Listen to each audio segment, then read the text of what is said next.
a specific topic, you want to see how people do it, what I would do is, for example, if I want to understand the effects of a particular medicine on COPD, I would go and find a similar systematic review where they looked at the efficacy of another medicine on COPD. So that way I can kind of copy what they've done and replicate it. So with a comprehensive, you need to do a comprehensive search. With the comprehensive search, you need to identify the exact search terms. It has to be broad enough, but it also has to be defined. I know it gets very complicated at this stage because you don't want to have a term that is too broad. So you can't just have respiratory diseases. Maybe you want something more specific like asthma, because then if you only put respiratory diseases, it might come up with all sorts of terms. So that's not a good term if you only want to look at people with asthma. You need to compile a list of search terms for each component. So there are like different words, some can be more broader, some can be more focused. So this is where I can only share my experience of how to do the search terms, but I can't actually show you how to do it individually. To patient self-detected tools. So I want to in older people, so I need to go older people, patient safety. So these are the terms that are quite broad, but if I want to be more focused, I would use terms like adverse drug reaction, adverse medicine event, hospitalization. So this gets a bit more focused.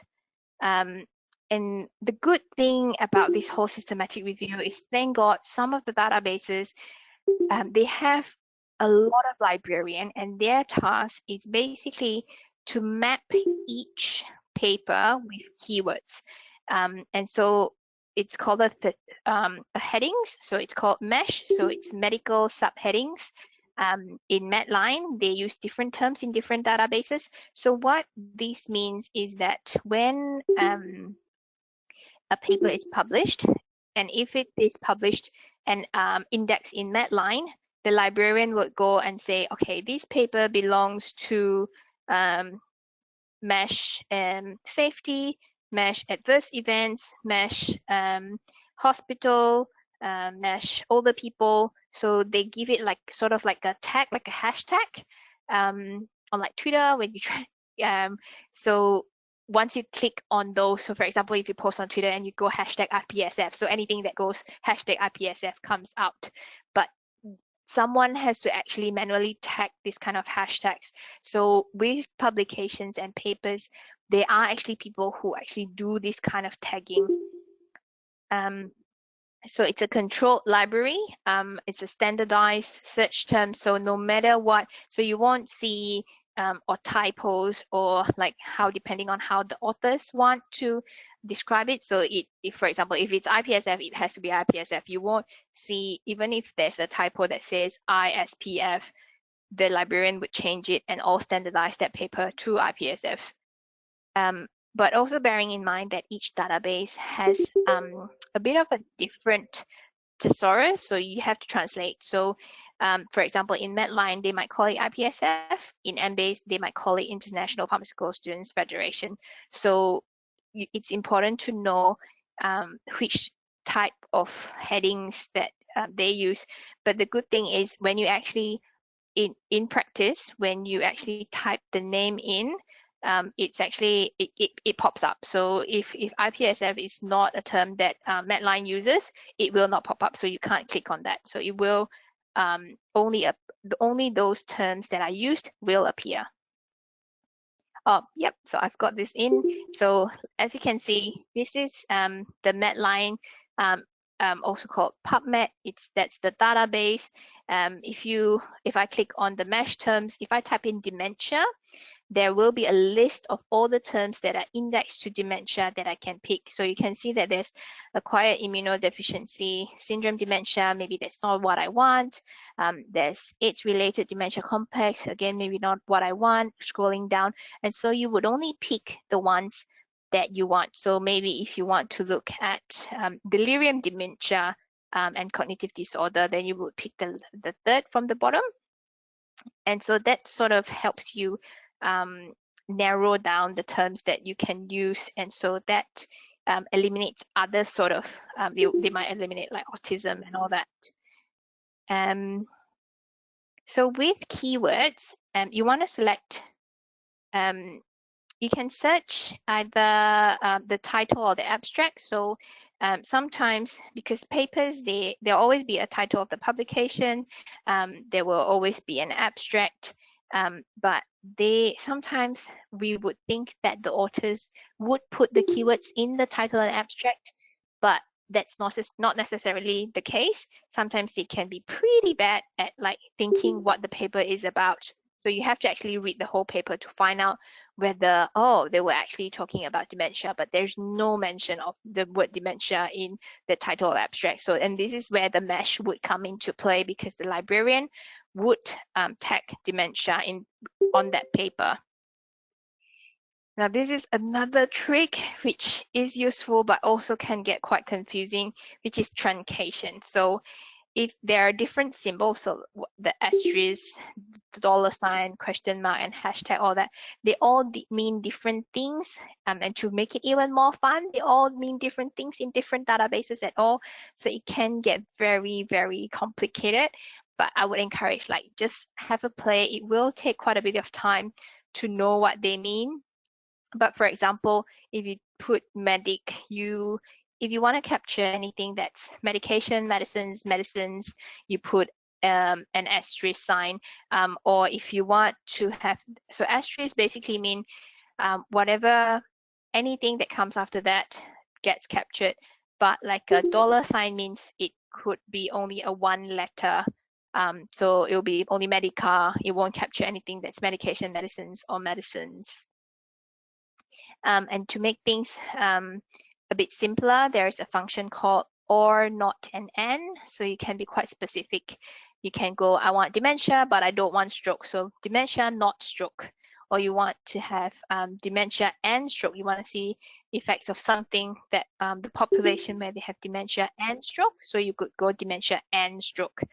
And then there's the function or. So I feel personally this is quite fun, because when you put in different search terms, you get different results, and you go like, oh, okay, so this makes sense. But you really have to practice, and you can go to the Medline website. It's free to use.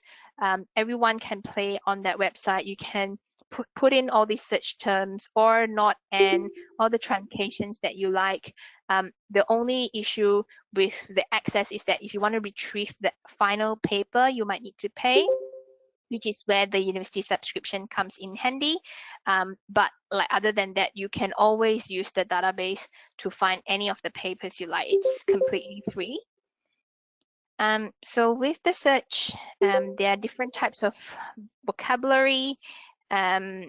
So again, I'm just saying how different databases uses different terms.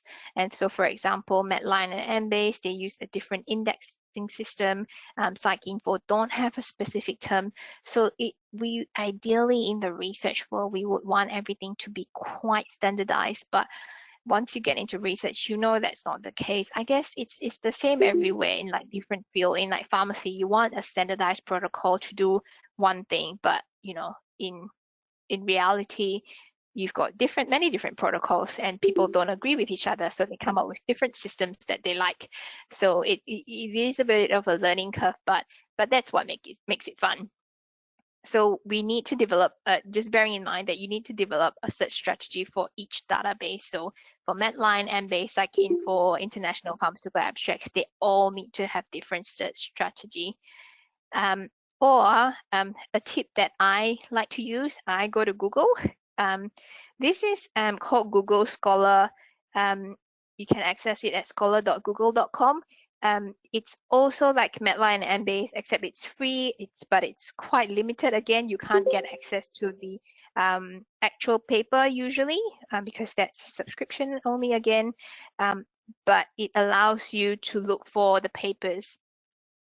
And another cheat sheet is what I like to do when I do a systematic review is just look at the popular articles and the citations. So this is a snapshot from Google Scholar.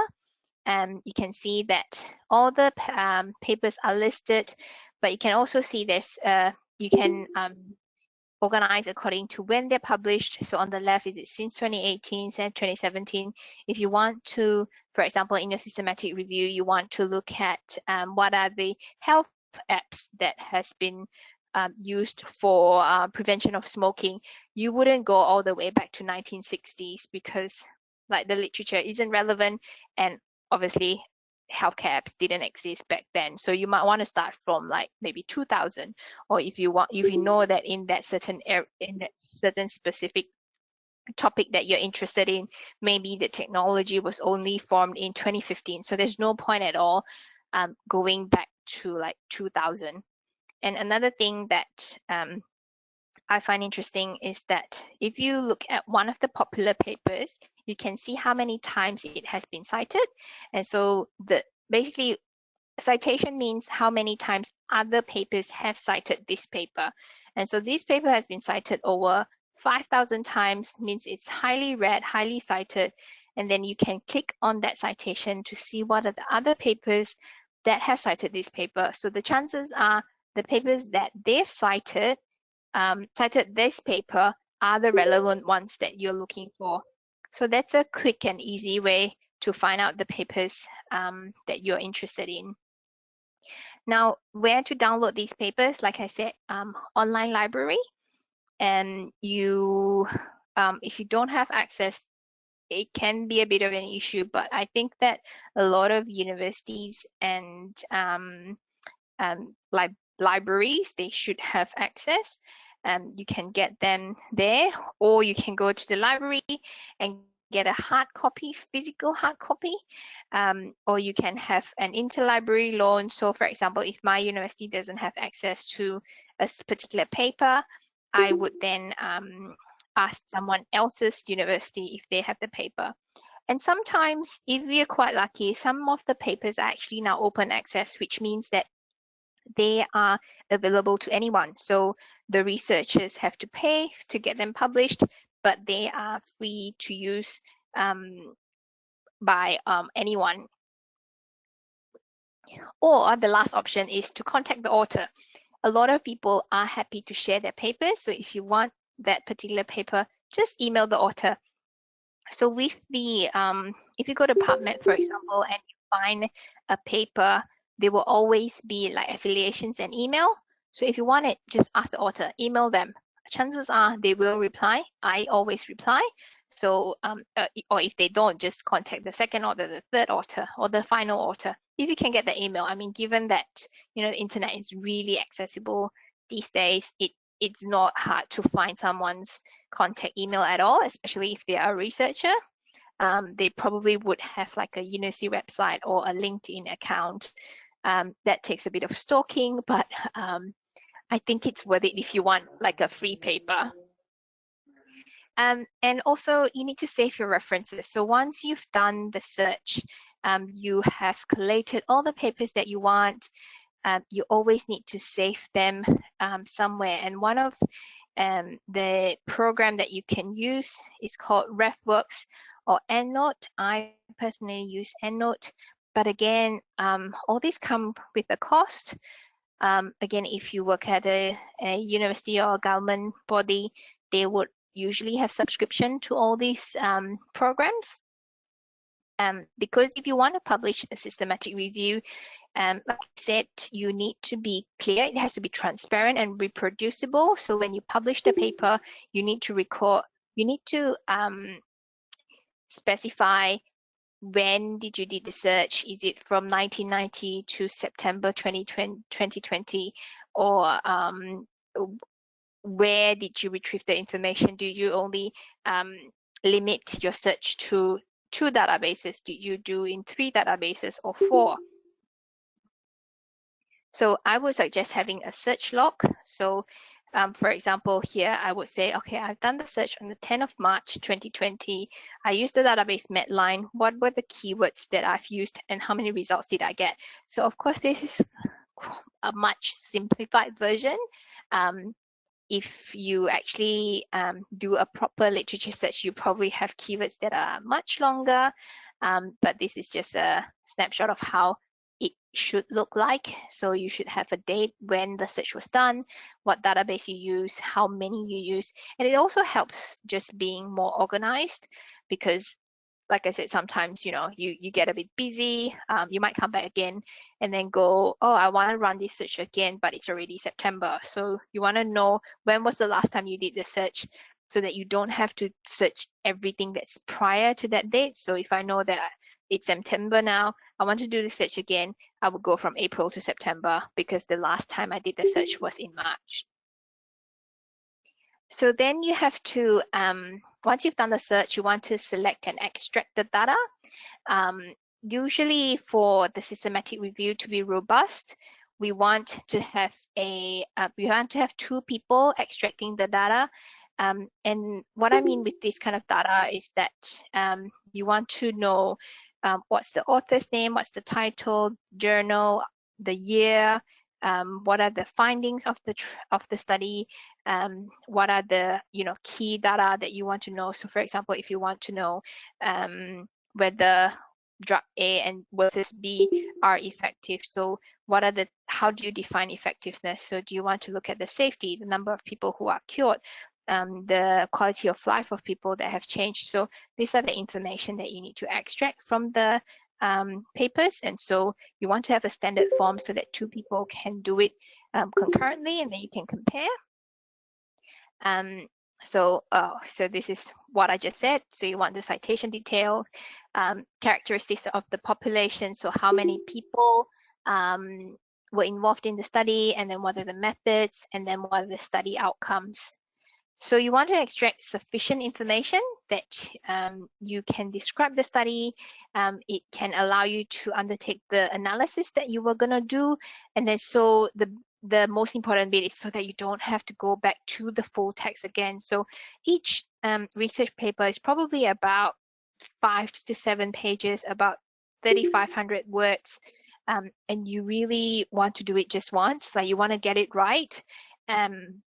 And so you want to extract sufficient information so that you don't have to go back again, but also you don't want to extract too much information. So that's why the protocol is really important at the beginning, because you don't want to waste so much time extracting things that are nice to have, but really unnecessary. So if you extract, for example, you want to know the sample size, you want to know the efficacy and the safety, but then you go, oh, do I want to know also the cost effectiveness? Is it part of my study question? And so you think at that point, oh, maybe it's a good idea to also look at the cost. So you think it's nice to have, but like, if that's not the intention of you wanting to do the systematic review in the first place, then don't collect that data, because that will only add to the burden. So the more information you have to extract, the longer it's going to take. And to have two people extracting data, we're not talking about just extracting data from one paper. You might be extracting data from like 20 papers, 30 papers, or even 50 papers, or up to 100 papers. So you really don't have that time to extract only the things that are nice to have. So you need to critically appraise the papers that once you've identified that they are the relevant ones for your title. So not all published or unpublished literature, just because they're published doesn't mean that they are of scientific rigor. So you need to evaluate. So it might be harder in the earlier stage to know whether it's a good paper or a bad paper, because this was something that I struggled in the beginning. I'm like, oh, it's been published. Is it good? Is it bad? I don't know. But really, again, this is through experience, through the more you read, the more you know whether a paper is a good paper or not. Or, you could just ask people, ask a researcher. There are many top journals in the field. And so if a paper is published in those kind of journals, likely they are of rigor, but they're also, because it's a scary world now. There are many predatory journals. People take the money, they don't have much scientific rigor, and then they would just publish your paper. So really be careful. This is something that you have to consider at the end when you publish paper, but don't ever publish in those predatory journals. If you just Google predatory journal online, chances are you will be able to find a list of papers that it's likely that they just want to make money out of you, and you can publish any kind of that kind of papers anywhere. And a good trick to identify whether or not they are predatory is just seeing whether they need money to publish, and then how long the peer review is going to take. So if it's not peer reviewed, if you submit today and it gets accepted tomorrow, chances are it's not a good paper, because a good scientific paper, a journal, they would require peer review by a few researchers. So when you submit a paper to a journal, it usually gets sent out to 2 or 3 people who are researchers, and they evaluate your paper to see whether or not it is deserving to be published. And so sometimes if you find that your results from this, if you find that you want to answer one question, but the results from different papers are different, so you would go, oh, why is it different? Why is one paper showing that this medicine is effective, but the other paper is showing that it's not? And so in that sense, the quality of the paper might explain why there are differences. Again, this is getting a bit technical. I might cut short this part. So if you want to evaluate whether or not the paper is good, there are different methods for quantitative studies, and there are different assessments tools such as the Cochrane, Quadas, and Robis. But these are, again, really technical, and I guess you don't have to worry about it until when you actually do the systematic review.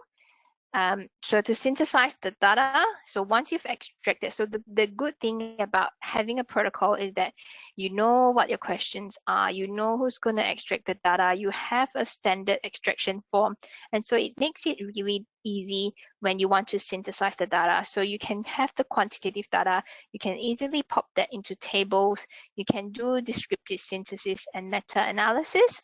And what meta-analysis really is it looks quite complicated, but it essentially compiles all the papers. So for example, here we've got Escape, Extend, IMS, Mr. Clean, Mr. Rescue.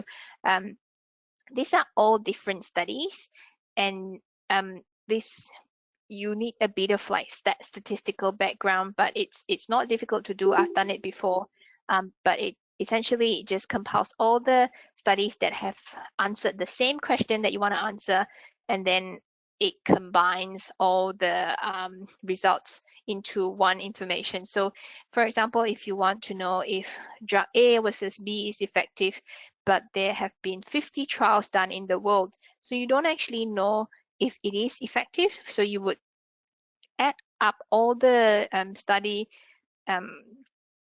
results, and then you can use the software, and then it gives you a magic figure at the end whether drug A is more effective than drug B.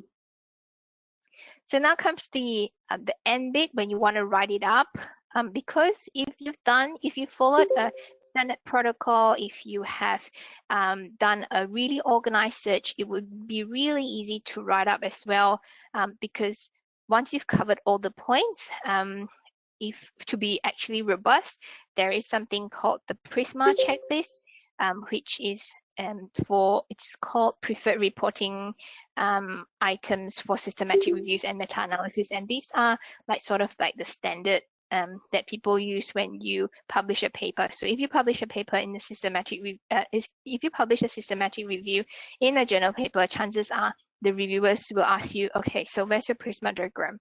What's your PRISMA checklist? Have you reported each and every individual medicine, each and every individual things that you have to report in the final paper? And again, this is just a bit on like the interpretation of results and the write-up. Most importantly, after so much work that you've done, you want to make sure that it's clear. You want to write it up. I mean, because whatever that happens, it might have happened in your head, but if you don't write it down, people don't actually know what happened. So it has to be really organized in the logical flow, the methods and the results. Then you discuss what has been published, and then what's your conclusion, and always proofread and revise before you submit to a journal.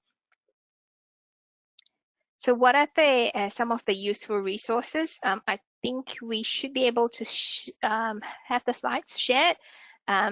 So I work at University of South Australia, and I know that the team at UniSA have developed a guide on how to do systematic review. That's the link. I've tested it at home without my login, and I've also asked other people to test it, and they've managed to use it without any login. So I'm pretty sure that it is free to access to anyone.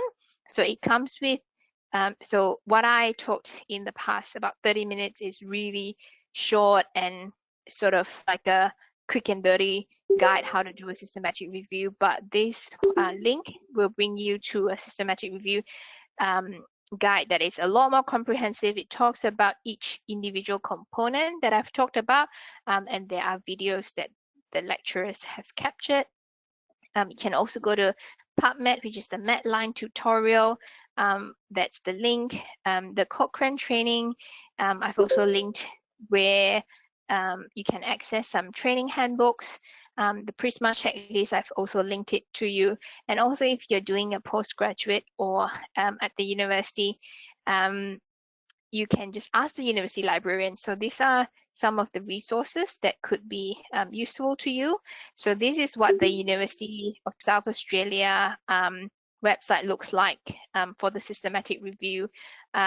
So you can have the overview, how to define the question, how to develop a protocol, how to do the search, how to do the screen, how to do critical appraisal, data extraction, data synthesis. So again, these are the things that I've touched upon quite briefly, but if you want to know the individual, like you want to read up and actually find out how to do these different items individually, then you can always have a look at this website. And this is just another screenshot of what the website looks like. It tells you what are the different types of resources, different types of reviews. So there's scoping review, systematic review, narrative literature review. What I talked about today was systematic review. So it tells you what are the differences and why you need to choose each review. What are which type of review answers your question the best. And so final slide, is this worth doing? Well, it's really up to why you want to do this. It's worth it if you have a solid question and you are really committed to wanting to answer that question, because it takes a lot of time. But once you get it right, once you are able to answer the question, chances are a lot of people, you would think that these are questions that only you have, but then once you publish the paper and once it gets cited, then you realize that a lot of people actually have the same question, and you've managed, by doing this systematic review, you've managed to answer all the questions that other people had, but they never bothered doing a systematic review. So I hope that you would at least try and start doing a systematic review and see how it feels like. Again, emphasizing that it is very tedious. But if you get a team of really keen people who want to come together and, you don't have to do everything alone. If you can have, the two people would do the literature search, two people would come up with the terms, the same person maybe do the data extraction, someone else would collect the data, do the analysis, someone else write it up. So that's why very often you would see a paper would have maybe 5 to 10 authors, because this is a teamwork. Not one person can do it by themselves. So I think the strength with IPSF is everyone can chip in, like everyone can try and see if it's worth doing, and if there are any burning questions that you would like to do. So I think that is all from me. Sorry, it took a bit longer than expected. I apologize again for the hearing voice problem at the beginning, and thank you so much for staying to listen to what I have to say. My email address is at renly.lim@unisa.edu.au, so feel free to email me if you have any questions.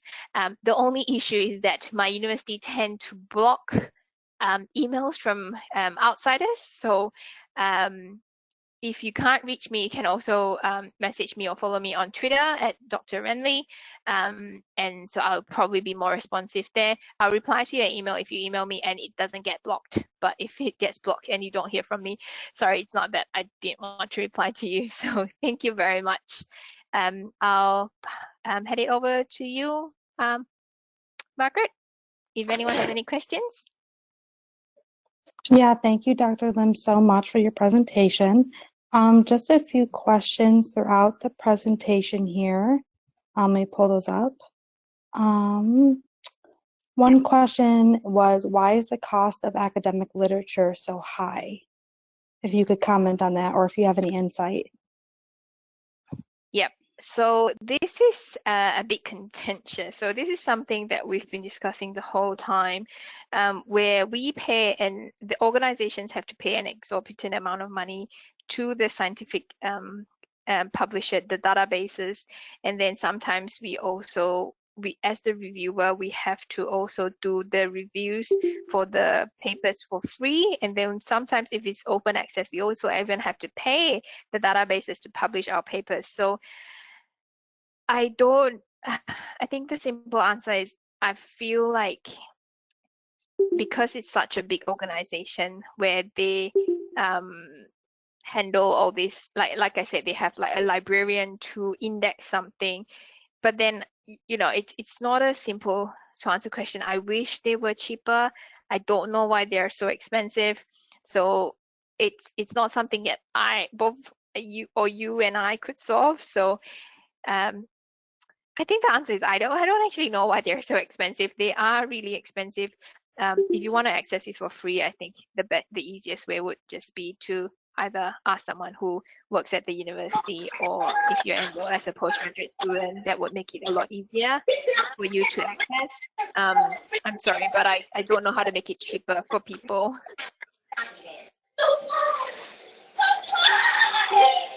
Oh, can someone mute the microphone? The forest has been ruined. Michael?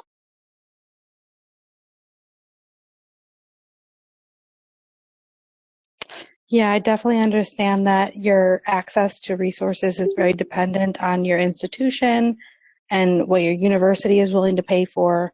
Thank you for that insight.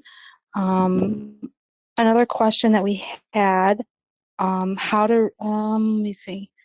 Is there any way to tell if any online resources or articles are predatory in nature? I guess to clarify this question, it would be, are there any sort of resources that you know of that aren't accurate or aren't reliable, or if there's more reliable resources than others? Yep. So I can send a link out later on. So there's a list called Beall's list, BEALL''S. So he was a guy who compiled all the predatory journal. I think a couple of years ago, and he had a really comprehensive list. But then I think a couple of the predatory journals sort of filed a lawsuit against him, and he was forced to not continue that piece of work. But I'm pretty sure the last time I checked, the list is still available online. So that could be a good starting point if you want to know the list of predatory journals that are that you shouldn't submit to. Perfect. Thank you. That would be great. And we can share that with our Yep. copy of the slides today, if that's amicable to you. I know we had some issues with recording, so hopefully we can share these slides with our members as well so they can get some information. Our final question. So in your opinion, are available literature or journals, do they have to be related to the specific research problem, or do you feel that there's quality resources in journals that maybe do not particularly answer your specific research question, if that makes sense. If not, I can clarify a little further. Yeah, can you I'm not sure if I understand the question. Sure. Can you repeat or rephrase? Yeah, sure. So I guess the question would be like, do resources, let's say it's, Journal Critical Care or Journal of Pharmacy Practice, et cetera, do those journal types need to be specifically related to the topic you're exploring, or do you find resources in journals that aren't specifically related?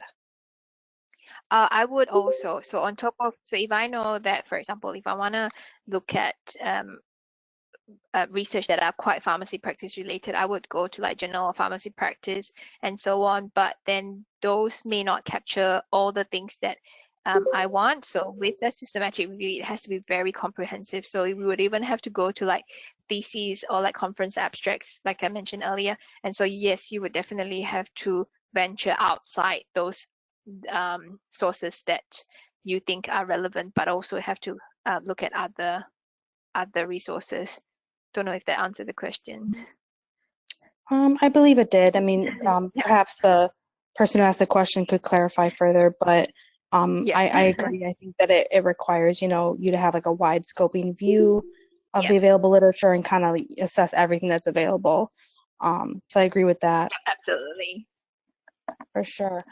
Did you have any other last minute comments or suggestions to make before we move on?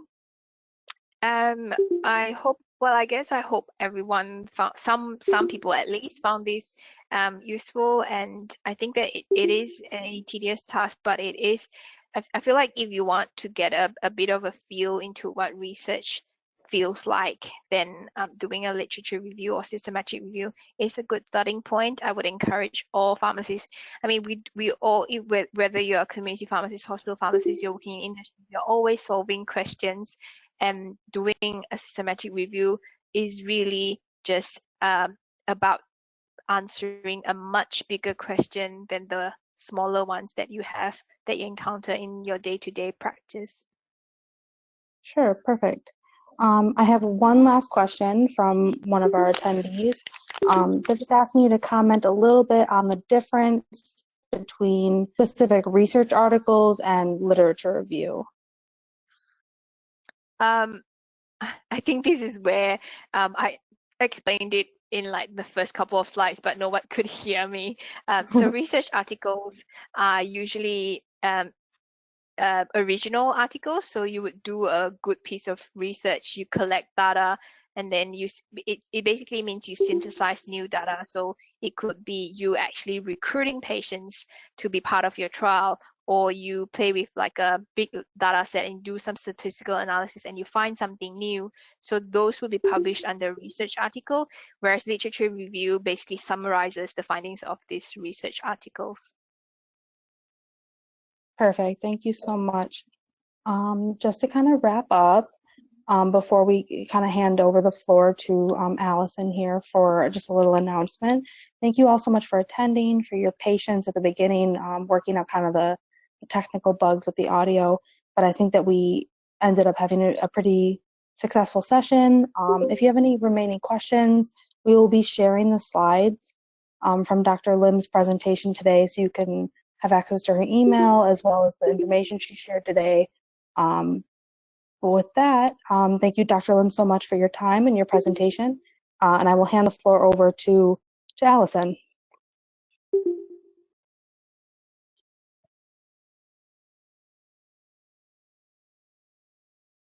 Thank you very much, Margaret. And hello, everyone. Thank you for being here with us during this session. Thank you very much, Dr. Renly, for the patience and the very educative session.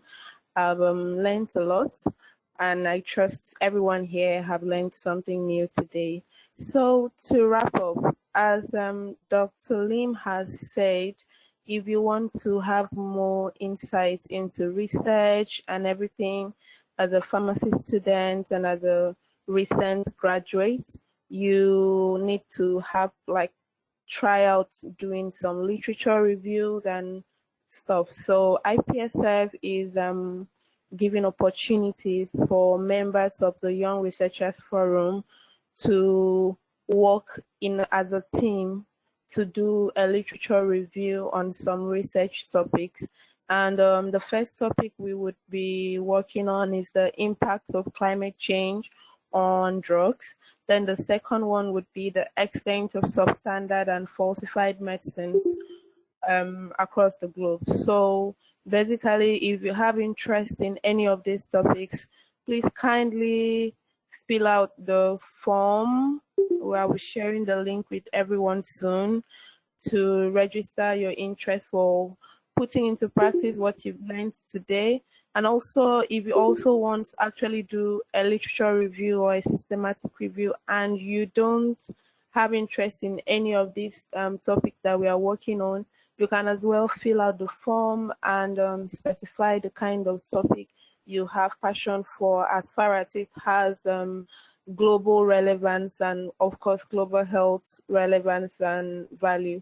So I will share the link with everyone now, and please feel free to fill the form if you have any interest.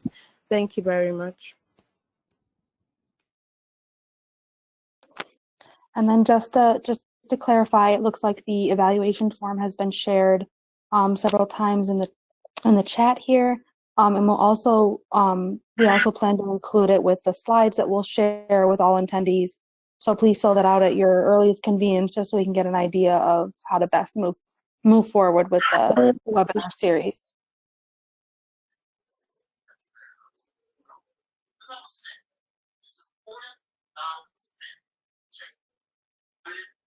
And with that, Allison, if it's okay with you, I think that we can conclude this session. Thank you all again so much for attending, for sharing your time with IPSF and with FIP. If you have any remaining questions, feel free to reach out to either the presenter or any of our supporting staff here. And if there's no other questions, I think we can conclude. No.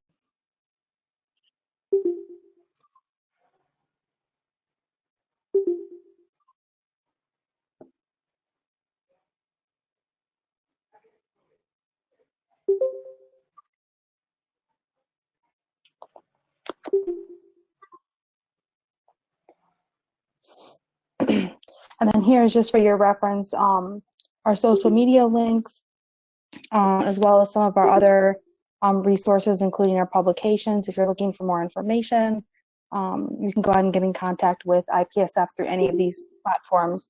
Does anyone else have any questions? You can go ahead and post them in the chat, or you can contact us directly.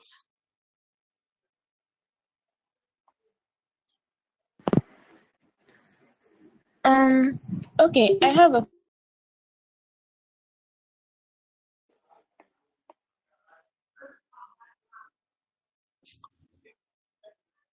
Were you able to repeat your question?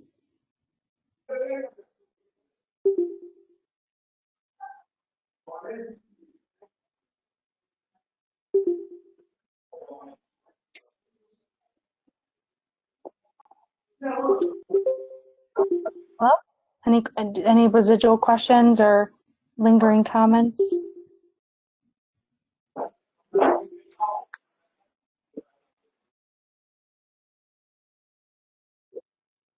All right. okay.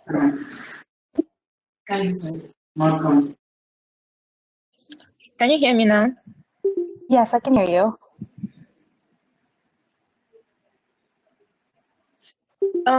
Okay, I said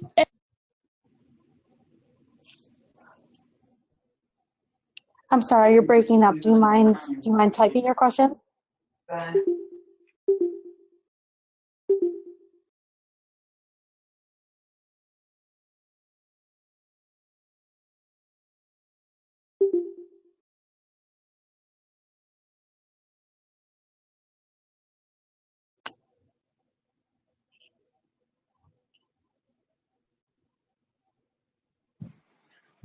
okay, can I continue? Yes, please. Really, I'm asking, okay, you mentioned some electronic databases for health research that is broad. you made mention of one that is more specific to pharmacy research. I didn't get that. Can you say it again?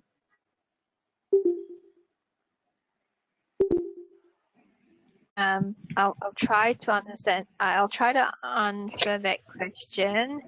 I'm not sure if I get what the question was, but what I meant was you have to be broad but also focused is, for example, it's not about particular journal that you have to search. So when you search journals, you have to search every single journal that is out there.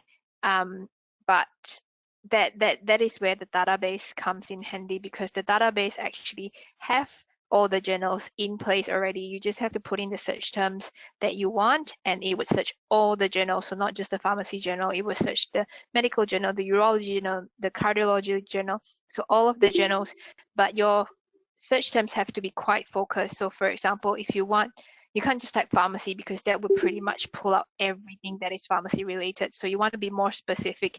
Do you want to know, for example, is it pharmacist education program? So then you put in as a search term pharmacy education program.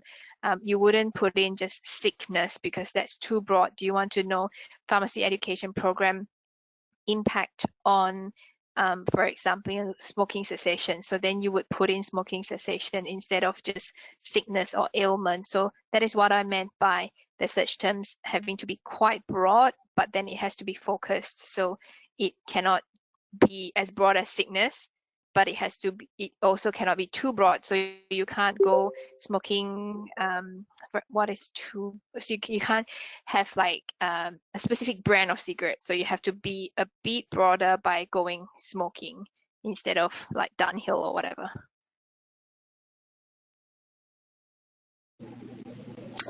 And then I believe some of the specific resources that Dr. Lim mentioned would be, Medline, Embase, Cochrane databases, as well as PubMed.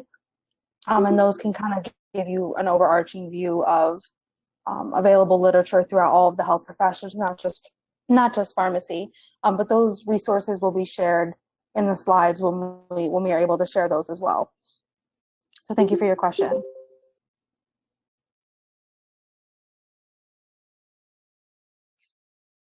Okay. So seeing no more questions or comments, correct me if I'm wrong, but I think that we can adjourn this session. Thank you all so much again for coming, for your patience, and please do stay tuned on our social media for our upcoming sessions related to research. We will have those available in the upcoming week, and the specific dates as well as the registration links can be found on our social media. Again, thank you guys all so much for coming. If you have any questions, feel free to reach out to anyone who's been involved in this presentation.